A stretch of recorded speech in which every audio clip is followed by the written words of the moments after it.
অরুণাচল প্রদেশের সবুজ শান্ত পাহাড়ি শহর দিরাং। অসাধারণ সবজি বাজার, এক একটি শশার ওজন 1 কেজির ওপর। এই লঙ্কার ঝাল ভয়ঙ্কর। কালচে আপেল, তাজা সবজি, পাহাড়ি মেনু, দেখার মতো রান্নার পদ্ধতি। ভাত ডাল থেকে চীনা খাবার কিনা নেই। চলুন এবার দিরাং বাজারটা আমরা ঘুরেই ফেলি।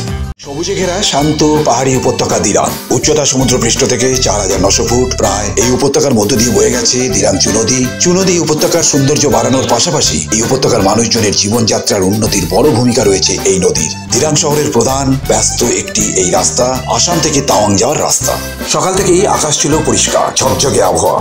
বাঙালিরা ভুড়ি ভোজে দেখা গেছে 1 নম্বরে। সমুদ্রের নিচেই যাক কিংবা হিমালয়ের মাথায় যাক, সে তার পছন্দ মতো খাবার খুঁজে বেড়াবে। যাই হোক, গরম গরম চানা বটরা দিয়ে ব্রেকফাস্ট সেরে ফেলা হলো, পেট ভর্তি। সুতরাং খাবারের প্রতি আর আকর্ষণ নেই, এখন শুধু ছবি তোলা। দিরাং শহরের সব ধরনের ব্র্যান্ডের জামা কাপড়ের দোকান রয়েছে দেখছি। আমার আকর্ষণ লোকাল বাজার, মানুষজন এবং তাদের খাবার।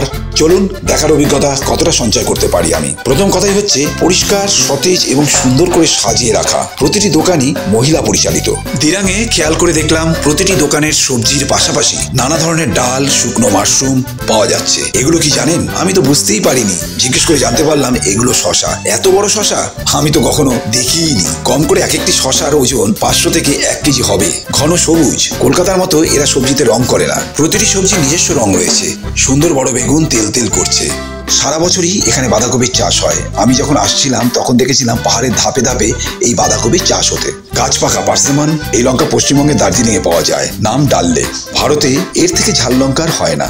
কড়াইশুঁটি। অরুণাচলের আপেল দেখতে কাশ্মীরের মতো নয়, কিন্তু দারুণ রসালো খেতে। কিউই এতটাই ফ্রেশ, গায়ের লোমগুলো উজ্জ্বল। কলকাতায় মিষ্টি আলু কিনবেন, রং দেওয়া। পটল কিনবেন, রং দেওয়া। আলু তো রং ছাড়া বিক্রি হয়ই না। আমরা কেন সবাই মিলে বয়কট করি না যে রং দেওয়া সবজি আর কিনবো না?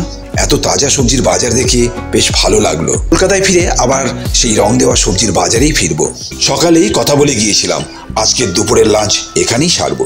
ইনি হচ্ছেন এই রেস্টুরেন্টের মালকিন। आपका रेस्टोरेंट का नाम क्या है? Big dream restaurant. Big dream restaurant. अच्छा, ये लोकेशन कहाँ है?